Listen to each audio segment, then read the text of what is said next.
Banggakan Bapak Rektor Universitas Dharma Andalas, yang kita hormati Bapak Dekan Fakultas Ekonomi dan Bisnis, serta Bapak Ibu Prodi Universitas Dharma Andalas.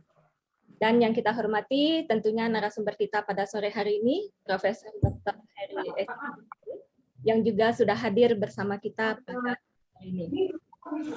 Yang kami hormati Bapak Ibu dosen Universitas Dharma Andalas, dan yang kami banggakan para tendik, mahasiswa, dan masyarakat umum yang ikut menyaksikan kegiatan Mutiara Ramadan pada sore hari ini. Alhamdulillah, alhamdulillahirabbil alamin wa bihi nasta'in wa ala umurid dunya waddin. Wassalatu wassalamu ala asrafil anbiya'i wal mursalin wa ala alihi wa ashabihi ajmain. Rabbi shrah li sadri wa yassir li amri wahlul 'uqdatam min lisani yafqahu qawli amma ba'du. Puji syukur kehadiran Allah Subhanahu wa taala karena hari ini kita semua diberikan kesehatan untuk bisa bersama-sama ikut dalam acara Mutiara Ramadan dengan tema puasa dan peningkatan kualitas kepemimpinan. Salawat beriring salam kita hadiahkan kepada junjungan kita Nabi besar Muhammad SAW. Hadirin sekalian yang saya hormati, sebelum acara ini kita lanjutkan, izinkan saya Eka Marianti untuk memperkenalkan diri terlebih dahulu. Saya merupakan dosen S1 Manajemen Universitas Dharma Andalas. Selanjutnya saya diberi tugas sebagai moderator pada acara ini dan akan memandu insya Allah jalannya acara ini hingga beberapa waktu ke depan. Bapak Ibu undangan yang berbahagia, berbicara tentang pemimpin, tentunya menjadi pemimpin bukan hanya tentang posisi dan jabatan saja tentunya. Yang pasti seorang pemimpin juga harus menanggung tanggung jawab dan peran yang besar untuk membawa anggota yang lain mencapai tujuan bersama. Nah, untuk mengetahui bagaimana meningkatkan kualitas kepemimpinan, saat ini sudah hadir bersama kita narasumber kita yaitu Profesor Dr. Heri S.E. MBA. Sebelumnya saya akan bacakan sedikit CV beliau. Beliau merupakan Kepala LLDT Wilayah 10 dan juga merupakan guru besar di Universitas Andalas. Baik, untuk mempersingkat waktu, kita persilahkan saja kepada Profesor Dr. Heri S.E. MBA. Hari ini akan berdiskusi dan berbicara, kemudian nantinya juga beliau akan sharing ilmu tentang puasa dan peningkatan kualitas kepemimpinan kepada kita semua. Kepada Prof. Heri kami persilahkan. Baik, terima kasih moderator Ibu Dr. Eka Marianti. Assalamualaikum warahmatullahi wabarakatuh. Waalaikumsalam warahmatullahi wabarakatuh. Alhamdulillahirabbil alamin wassalatu ala asrafil anbiya'i wal mursalin wa ala alihi wa ashabihi ajmain. Asyhadu an la ilaha illallah wahdahu la syarikalah wa asyhadu anna Muhammadan abduhu wa rasuluhu la nabiyya ba'dah. Pak Rektor beserta seluruh jajaran Universitas Dharma Andalas yang kita banggakan, Pak Dekan, Pak Dr. M. Rizal, dan seluruh sivitas akademika Universitas Dharma Andalas yang hadir pada kesempatan hari ini. Pertama kita bersyukur dan kemudian kita berselawat. Kemudian saya mengucapkan terima kasih kepada Dharma Andalas yang mengundang saya untuk berpartisipasi berbicara dalam hikmah Ramadan. Mudah-mudahan apa yang saya sampaikan ini memang memberikan hikmah kepada kita, terutama kepada saya yang menyampaikan. Kemudian waktunya sekitar 20 menit ya. Saya harapkan saya bisa menyelesaikannya dalam waktu 20 menit dan izin untuk men-share materinya.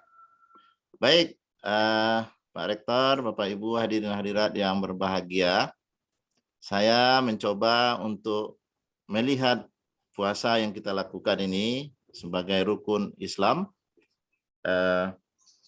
dan sudah banyak juga pembahasan berkaitan dengan manfaat, hikmah, dan lain-lain dari puasa. Tapi yang paling tahu tentu Allah Subhanahu wa Ta'ala. Kenapa beliau mewajibkan kepada kita puasa dan juga kepada orang-orang sebelum kita. Nah, tapi kita tentu ingin juga melihat dalam hal ini mengkaitkannya dengan kualitas kepemimpinan. Jadi saya mencoba untuk mengkaitkan, merelate antara kewajiban puasa yang kita lakukan dengan kepemimpinan. kita lihat dulu fungsi manusia itu di muka bumi ya. Dalam surat Al-Baqarah dijelaskan bahwa manusia itu diciptakan oleh Allah sebagai khalifah, sebagai pemimpin di muka bumi ini.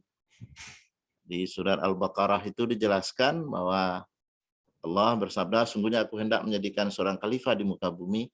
Dan ada yang menerjemahkan khalifah itu adalah seorang pemimpin, yang dalam artian tentu memimpin adalah bagaimana mengelola sedemikian rupa bermanfaat dan mencapai tujuannya.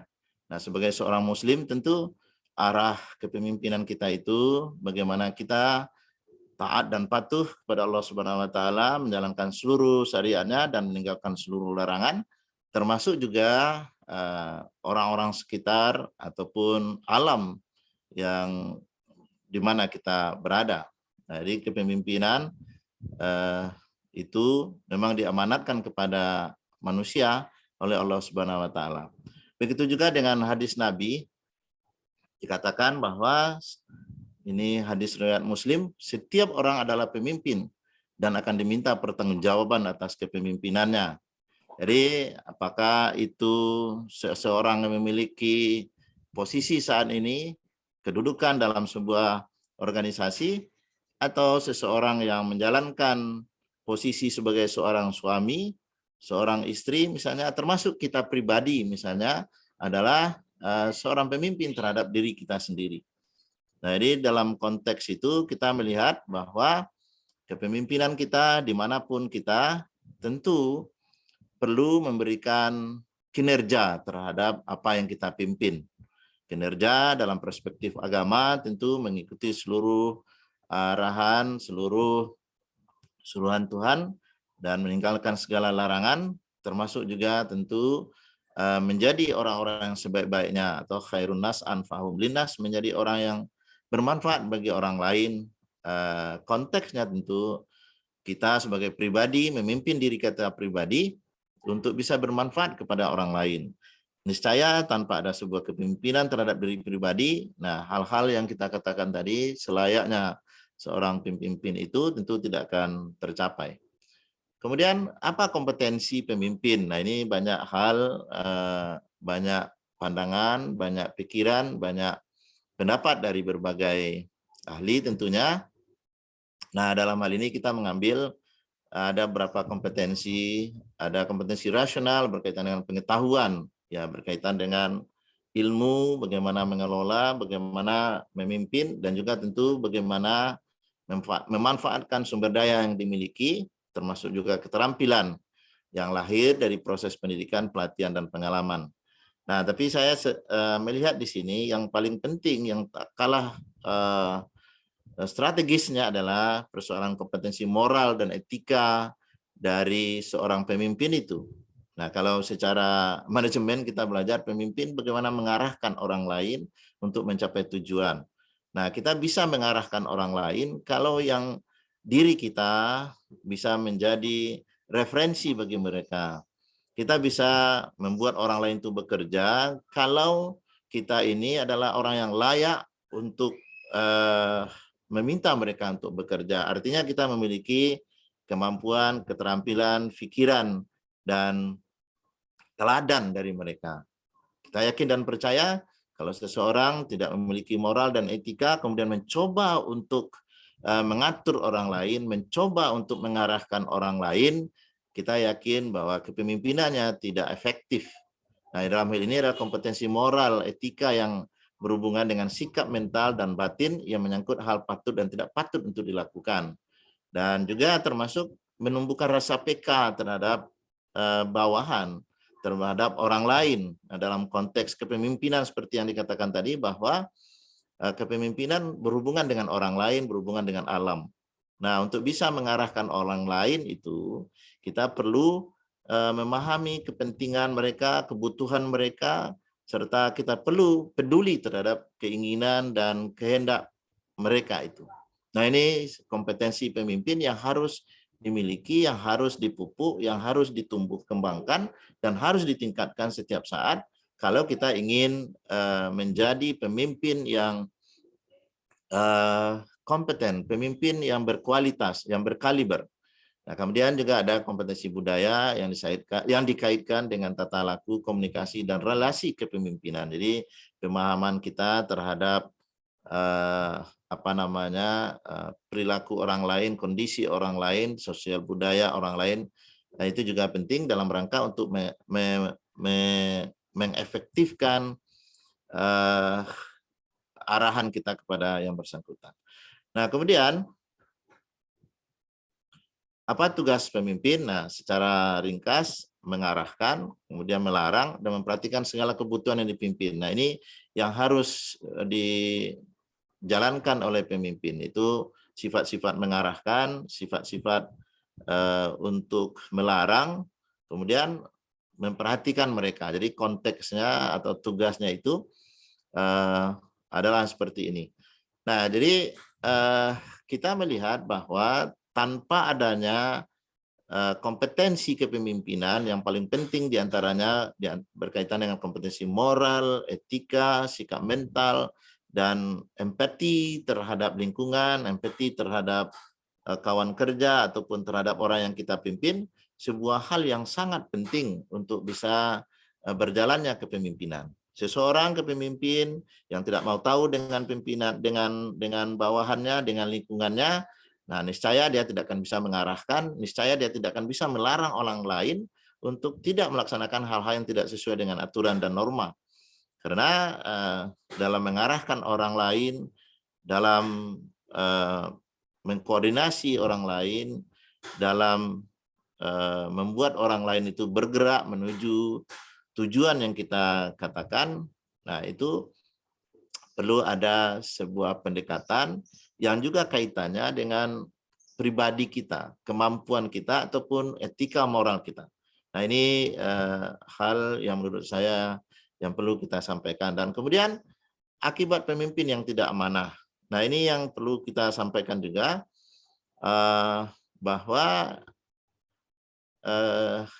kalau pemimpin tidak amanah atau melanggar dari konsep kepemimpinan itu, yaitu menjalankan apa yang seharusnya dilakukan oleh seorang pemimpin, maka dikatakan di surat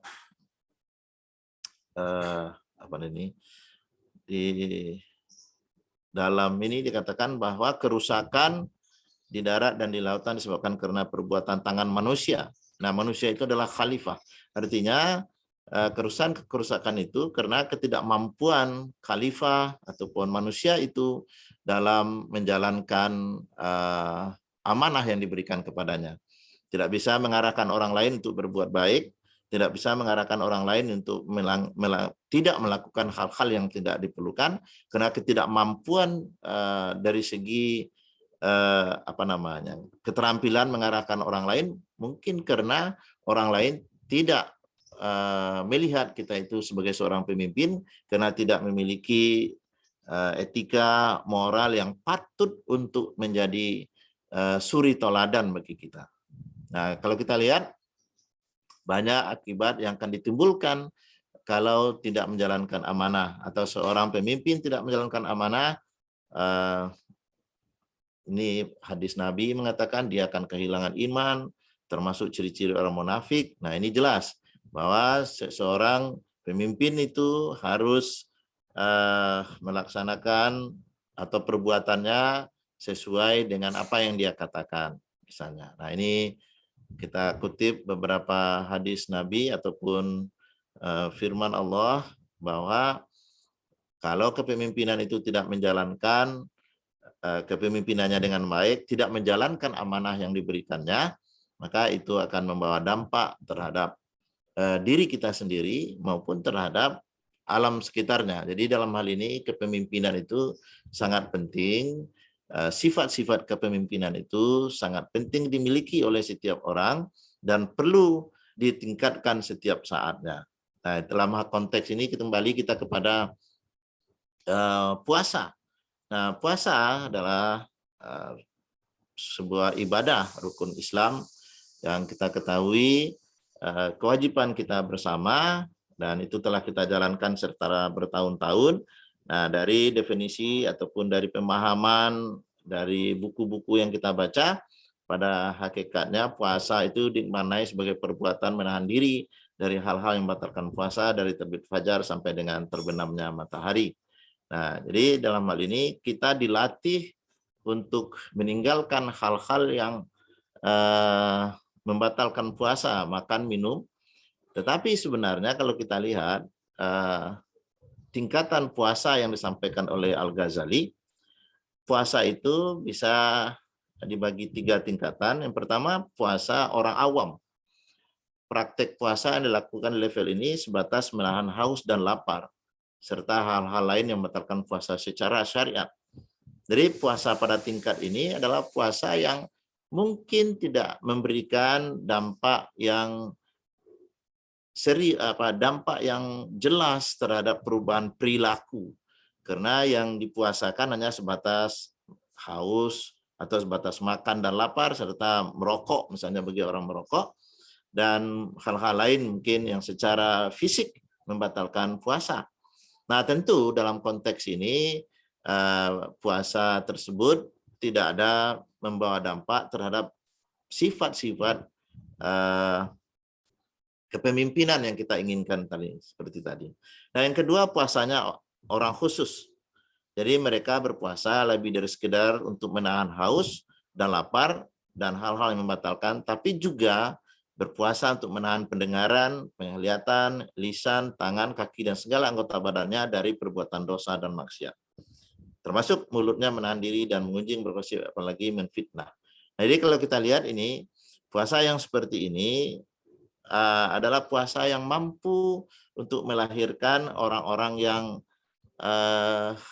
secara kejiwaan adalah orang-orang yang halus, orang-orang yang bisa memperhatikan orang lain, orang-orang yang care, orang-orang yang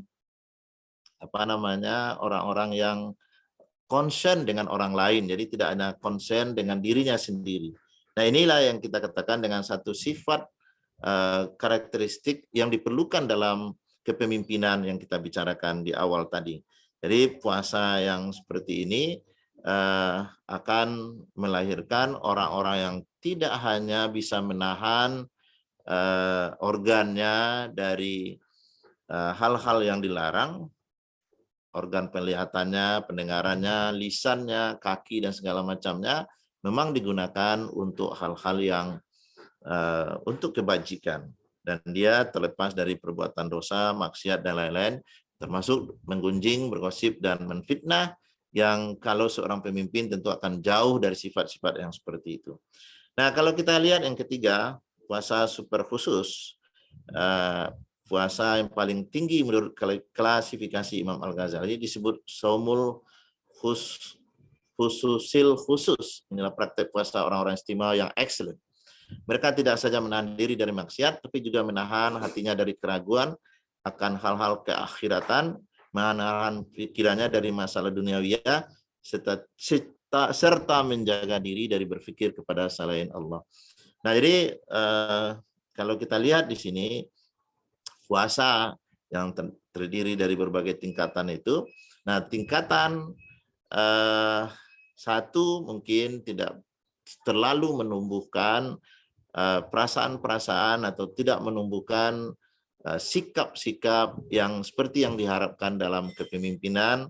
Dan kalau untuk puasa yang level kedua, nah itu sudah mulai mencoba untuk memperhatikan orang lain, setidaknya tidak mengganggu orang lain, merusak orang lain dengan mulut, dengan tangan, dengan yang lainnya.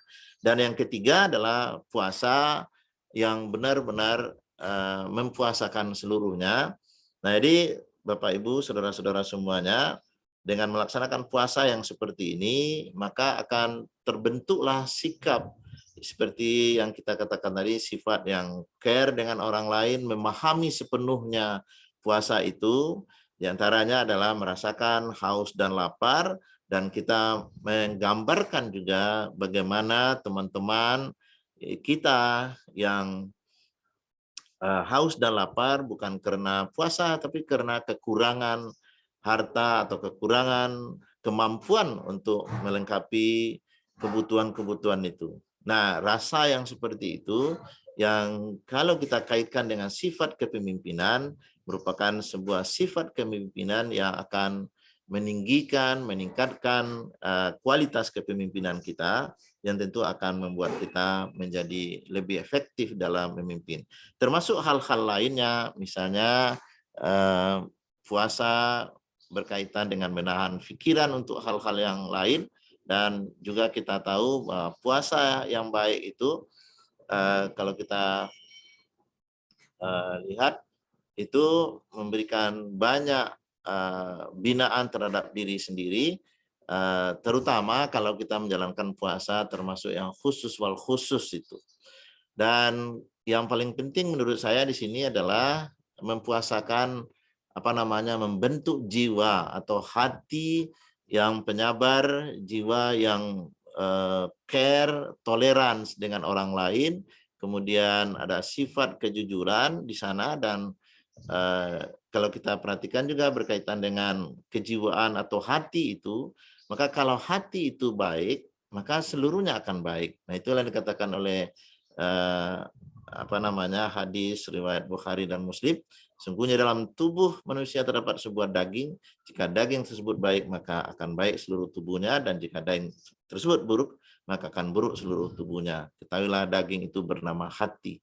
Nah, jadi dalam konteks puasa dalam pemahaman kita juga adalah membuat hati, kejiwaan kita itu jiwa yang sensitif, jiwa yang mau melihat bagaimana orang lain dan memberikan bantuan terhadap orang lain. Kemudian tentu merasakan penderitaan sesama, mengembangkan sabar dan mengikuti aturan serta patuh terhadap aturan atau comply terhadap aturan, termasuk juga mengendalikan diri secara emosional.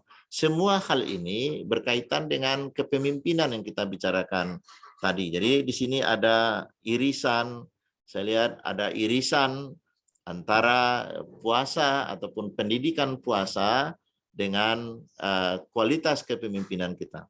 Kalau kita lihat di sini nilai-nilai puasa, kompetensi kepemimpinan, ada irisannya di sana, persoalan kejujuran, persoalan sensitivitas, amanah, dan taat azas. Nah, kalau kita lihat misalnya kejujuran, itu hal yang sangat yang sangat dibina, sangat dikembangkan, sangat dipupuk, sangat diperlukan dalam puasa. Orang misalnya dengan dirinya sendiri yang memiliki makanan di dalam kamarnya, dia yang membeli, tetapi karena hari ini dia berpuasa, maka dia tidak mau untuk memakannya walaupun dia sendiri ada di sana misalnya. Dan kalau kita lihat dalam kompetensi kepemimpinan, itu adalah hal sangat penting, artinya kejujuran. Seorang pemimpin, dia akan melaksanakan tugasnya dengan penuh kejujuran. Dia tidak akan menyalahgunakan amanah yang diberikan. Kalau diminta melaksanakan ini, kalau diminta untuk melaksanakan ini, untuk mencapai tujuan-tujuan yang telah ditetapkan, dia tidak akan mengingkarinya. Karena itu bagian dari pendidikan puasa yang telah dilakukan misalnya. Kemudian hal yang penting adalah taat azas. Nah, orang puasa sangat taat azas. Sebelum berbuka, sebelum masuk waktu berbuka, walaupun kurang 1 menit, dia tidak akan berbuka. Sangat taat azas. Nah, tentu ini berkaitan juga dengan kejujuran, termasuk dalam menahan misalnya. Orang kalau sudah masuk dalam waktu imsak, dia akan menahan. Nah, begitu juga lah seharusnya kepemimpinan, yaitu harus taat azas dalam setiap aturan, dari setiap standar-standar yang telah ditetapkan untuk dipatuhi. Nah, ini kaitannya adalah selama puasa kita dituntut untuk taat azas, maka dalam kepemimpinan kita juga akan menjalankan seluruh aturan, seluruh standar-standar yang telah kita tetapkan untuk kita penuhi secara bersama. Nah, jadi semakin tinggilah nilai puasa orang, tentu akan semakin meningkatlah kompetensi kepemimpinan. Nah, kemudian juga amanah, sensitivitas pada sesama.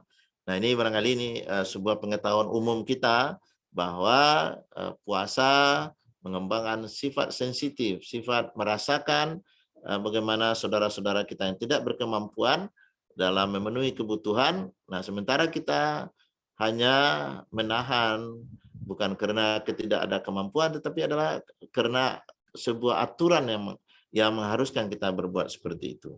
Nah, jadi dengan terbangunnya sensitivitas seperti itu, seorang pemimpin akan memperhatikan kebutuhan, akan memperhatikan keperluan, akan memperhatikan kondisi dan persoalan dari bawahannya, termasuk tentu lingkungan. Nah, jadi seperti yang kita katakan tadi bahwa pemimpin di bumi, ya, jadi khalifah di bumi ini.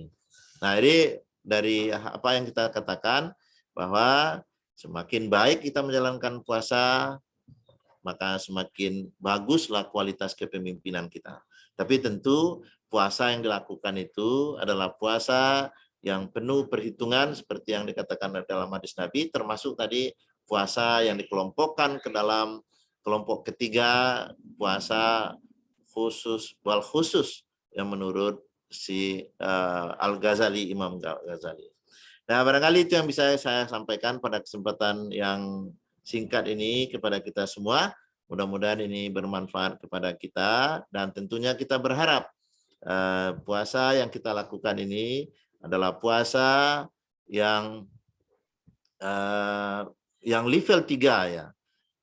Kalau level 1 alangkah malangnya kita, yang kita peroleh hanya haus dan lapar yang tanpa bisa mempengaruhi kejiwaan kita, tidak bisa mempengaruhi karakteristik kepemimpinan kita. Nah, tentu hanya berhaus-haus dan berlapar-lapar saja. Nauzubillah, mudah-mudahan kita terlepas daripada hal ini, dan mudah-mudahan level puasa kita adalah puasa yang ketiga, sehingga dengan demikian sebagai khalifah di muka bumi ini kita akan menebarkan kebaikan, kita akan menjadi orang yang sensitif terhadap orang lain, orang yang patuh terhadap seluruh perintah Allah dan meninggalkan seluruh larangannya, dan termasuk juga dalam hablum minan nas kita menjadi orang yang khairun nas anfa'hum linnas, orang-orang yang bermanfaat kepada orang lain sebagai hasil dari didikan puasa kita, mengajar kita untuk jujur, mengajar kita untuk taat azas terhadap apa yang ada, amanah dalam menjalankan setiap tanggung jawab yang diberikan kepada kita, termasuk juga sensitif terhadap orang lain. Demikian saja Ibu Moderator, terima kasih. Assalamualaikum warahmatullahi wabarakatuh.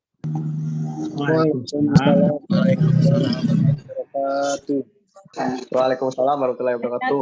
Sharing ilmunya Prof. Heri, dan ini sangat mengingatkan kita sebetulnya bahwa kita semua saat ini adalah pemimpin di atas bumi ini, dan nantinya akan diminta pertanggungjawabannya atas apa yang kita pimpin, seperti apa yang Prof sampaikan tadi. Baik Bapak Ibu hadirin yang berbahagia pada hari ini, tadi sudah ada kita dengar paparan dan sharing ilmu yang diinformasikan oleh Prof Heri kepada kita semua.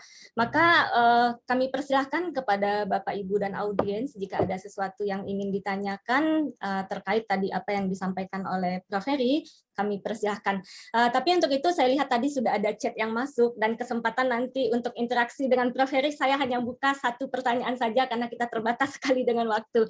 Jadi silakan Bapak Ibu yang ingin bertanya langsung kepada Prof Heri, raise hand saja, nanti saya akan tunjuk. Dan untuk sekarang Prof, kita akan bacakan pertanyaan sudah ada dari Aladin Laila. Maaf sebelumnya Bapak Ibu, saya mau menanya apa saja kaidah-kaidah yang menjadikan seorang pemimpin bahwa puasa itu dijadikan pengikat kualitas seorang pemimpin secara intelektual dan spiritual, sehingga orang lain ataupun orang banyak dan maupun istilahnya netizen nih Pak Prof bisa mencontoh dari perilaku seorang pemimpin tersebut. Pertanyaannya berat ya. Terima kasih Aladin, Bapak Aladin ya, atas pertanyaannya. Saya mencoba menjawab walaupun ini agak berat ya bicara tentang kaidah-kaidah. Saya melihat bahwa sebagai seorang khalifah yang diciptakan oleh Allah Subhanahu wa taala untuk menjalankan fungsinya sebagai pemimpin, baik itu pemimpin diri sendiri maupun pemimpin dalam mengelola alam ataupun yang lainnya. Nah, tentu disiapkan instrumen-instrumen yang bisa kita menjalankan atau melakukan tugas dan fungsi yang diberikan sebagai seorang pemimpin itu.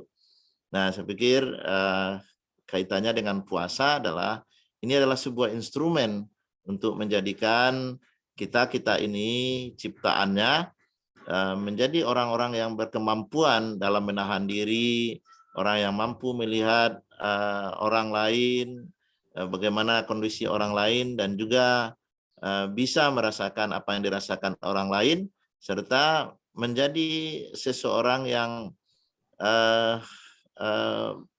menjadi pencerah bagi orang lain, atau setidaknya membuat orang lain tidak gerah kalau kita ada di samping mereka, karena sifat-sifat kita penuh dengan kesabaran, tidak emosi, dan selalu memperhatikan selalu memperhatikan lingkungan begitu.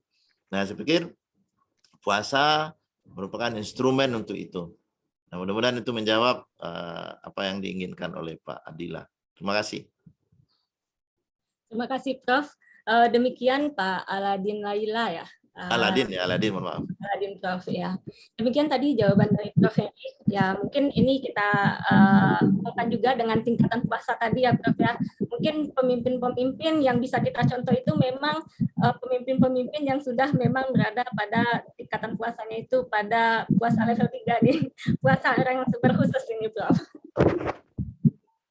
Baik, terima kasih. Kemudian untuk interaksi dengan Prof Heri sudah ada penanya. Kebetulan ini adalah rektor kita kasih kesempatan kepada Bapak Rektor. Kami persilakan Pak Rektor. Oke, terima kasih Bu Eka. Nah, saya curi star ini sebenarnya ya, untuk mungkin juga yang lain pada malu-malu nampaknya. Nah, makanya saya ambil kesempatan ini. Nah, kalau kita lihat nih Prof, kita kan semuanya tahu pemimpin yang ideal itu kan Rasulullah ya. Dia memberikan 4 fondasi sifat yang sangat penting bagi seorang pemimpin ya. Sidik, amanah, fatonah, tablik ya. Tentunya ini sangat penting buat kita semua. Tapi 2 diantaranya ini sudah disebutkan ya. Nah, dua lagi rasanya belum terurai nih. Ini mohon tambahannya Prof. Kira-kira terkait dengan cerdas ya Pak Tanah. Kemudian satu lagi saya lupa nih, terkait dengan apa? Kalau tablik. Amanah dan iya tablik ya. Jadi mohon Prof kalau dapat ditambah lah, ini namanya makan batambuhan namanya. Silakan Prof. Ya secara apa ya Pak Dedi, terima kasih ya. Memang kepemimpinan itu ada Nabi, ada 4 tabli, fatonah, tablih, dan sidik amanah. Sidik amanah ya. Sidik amanah sudah kita sampaikan ya. Mengenai sehat ya, fatonah, orang yang cerdas. Nah, itu barangkali juga berkaitan dengan puasa, orang yang sehat batinnya, sehat jiwanya. Jadi kalau kita sehat jiwa, insya Allah pikiran kita juga cerdas dalam hal itu. Sehingga semua informasi bisa kita dapatkan, kita peroleh, kita hubungkan satu sama lain. Nah, jadi hubungannya dengan kesehatan kejiwaan mungkin ini Pak Rektor. Iya, terima kasih Prof penjelasannya. Cuma saya tergelitik ini, sidik ini betul-betul dipraktekkan oleh Prof Heri ini, karena sidik itu artinya penyampaian. Nah, jadi tabli menyampaikan. Iya, artinya yang sudah Prof praktekkan ini ya, menyampaikan bahwasanya puasa. Nah, itu barangkali yang perlu kita ingat kembali, karena mungkin Prof tidak menyampaikan tadi. Mungkin itu ya Prof, mohon koreksinya. Terima kasih. Terima kasih Pak Rektor atas tambahannya. Baik, terima kasih Pak Rektor untuk pertanyaannya dan tadi juga sudah dijelaskan oleh Prof. Heri. Baik Bapak Ibu, kita masih buka kesempatan bagi siapapun yang bertanya, kita masih buka kesempatan 5 menit lagi nih Prof. Kita minta waktunya walaupun waktu sampai 18:00, ini sudah lewat 01, kita minta kesempatannya sampai 05 Prof. Silakan Bapak Ibu jika masih ada lagi. Oke, kalau tidak ada, Prof, saya mau tanya nih, Prof, terkait tadi dengan pertanyaan Pak Rektor gitu, Prof, terkait dengan tabligh. Nah, terkadang ada Prof, ya, pemimpin ini sifatnya sebetulnya walk the talk, talk the walk, begitu, Prof. Sebetulnya apa yang dia sampaikan, begitu yang dia kerjakan. Apa yang dia kerjakan itu yang seharusnya dia sampaikan, begitu, Prof. Nah, kalau kita lihat ada pemimpin-pemimpin yang begitu menyampaikan, kemudian apa yang dilakukan berbeda dengan apa yang disampaikan, Prof. Sebetulnya bagaimana tanggapan Prof tentang kualitas kepemimpinan yang seperti ini, Prof? Mohon tanggapannya, Prof. Ya, tentu kita katakan tadi tidak menjalankan amanah berarti ya, atau tidak mengikuti azas yang kita sampaikan. Dia tidak akan jadi referensi bagi orang lain. Nah, tentu dia tidak efektif dalam memimpin. Karena orang sudah melihat bahwa apa yang dia katakan itu tidak sejalan dengan apa yang dia lakukan. Nah, begini, kalau kita kembali kepada konsep kita ya, teori kepemimpinan itu kan intinya influence. Jadi kalau di kata-kata kepemimpinan itu kita squeeze dia, kita remas dia, maka yang keluar di sana influence, bagaimana mempengaruhi orang lain untuk menuju apa yang kita inginkan sebenarnya. Nah, dalam menginfluence orang ini harus ada power. Nah, salah satu power di sana itu adalah referensi, yaitu orang akan patuh kepada kita, orang akan mudah untuk mengikuti arahan kita kalau kita ini idola mereka. Kalau kita idola, referensi bagi mereka. Lihat saja anak muda misalnya, karena idolanya adalah orang Korea misalnya, maka semua apa yang dibeli, digunakan oleh bintang-bintang film Korea itu juga dibeli, digunakan tanpa ada arahan dari yang bersangkutan. Nah, itu karena reference. Nah, jadi jadikanlah diri kita ini menjadi reference bagi bawahan kita, sehingga kita akan lebih efisien, lebih efektif dalam mengarahkan bawahan kita itu. Karena mereka percaya dengan omongan kita dan dia akan menuruti apa yang dia katakan, yang kita katakan. Tetapi kalau kita tidak jadikan reference, maka akan susah untuk mengarahkan, mengkoordinasi teman-teman kita karena dia tidak percaya lah, semacam tidak percaya dengan omongan kita. Diperlukan setidaknya waktu untuk meyakinkan ini. Nah, jadi itu bahayanya untuk diri kita sendiri juga. Kita tidak akan efektif dalam mengarahkan bawahan, sehingga kepemimpinan kita tentu tidak berhasil tentunya. Jadi kalau kita ingin memang ingin efektif dalam kepemimpinan, mudah mengarahkan orang lain. Nah, salah satu hal tentu menyamakan apa yang disampaikan dengan apa yang dilakukan. Jadi ada konsistensi di sana. Barangkali demikian, Bu Dr. Ika. Terima kasih untuk jawabannya, Prof. Dan ini memang menambah masukan, input bagi kita semua. Dan artinya ini bukan hanya untuk kita dengar, dan tentunya ini juga untuk sama-sama kita praktekkan. Mudah-mudahan, amin. Lagi bahwa manusia di muka bumi ini adalah pemimpin dan akan diminta pertanggungjawaban atas apa yang dia pimpinnya. Baik, Prof, terima kasih banyak untuk waktunya. Pada saat ini sudah kita memperlihatkan waktu sudah di pukul 18:05, dan kami ucapkan terima kasih banyak kepada Profesor Heri yang telah bersedia meluangkan waktu, Prof, dan berbagi ilmunya untuk kami semua pada sore hari ini. Kemudian terima kasih juga kami sampaikan kepada Bapak Rektor, terima kasih juga kepada Bapak Dekan, dan terima kasih juga kepada Bapak Ibu Kaprodi yang sudah hadir dan mendengarkan juga dengan antusias sepertinya pada sore hari ini. Dan juga terima kasih kepada seluruh sivitas akademika, serta seluruh tim Mutiara Ramadan yang sudah berusaha keras untuk terlaksananya kegiatan ini. Serta Bapak Ibu peserta, serta mahasiswa yang sudah hadir pada Mutiara Ramadan pada hari ini, dan kami mohon maaf, nama dan instansinya tidak bisa kami sebutkan satu persatu. Akhirnya saya Kamarianti mundur diri. Mohon maaf atas kesalahan dan kehilafan yang saya lakukan selama memandunya jalannya acara pada hari ini. Atas perhatian Bapak Ibu semua, saya ucapkan wassalamualaikum warahmatullahi wabarakatuh. Terima kasih.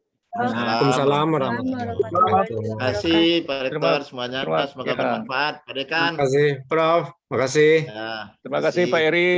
Sama-sama, Pak Id. Ya. Sukses. Ya, Assalamualaikum. Waalaikumsalam Ya, warahmatullahi Pak Ibu. ya. Kita live Ya. ya, sudah lewat jam. Kita live ya.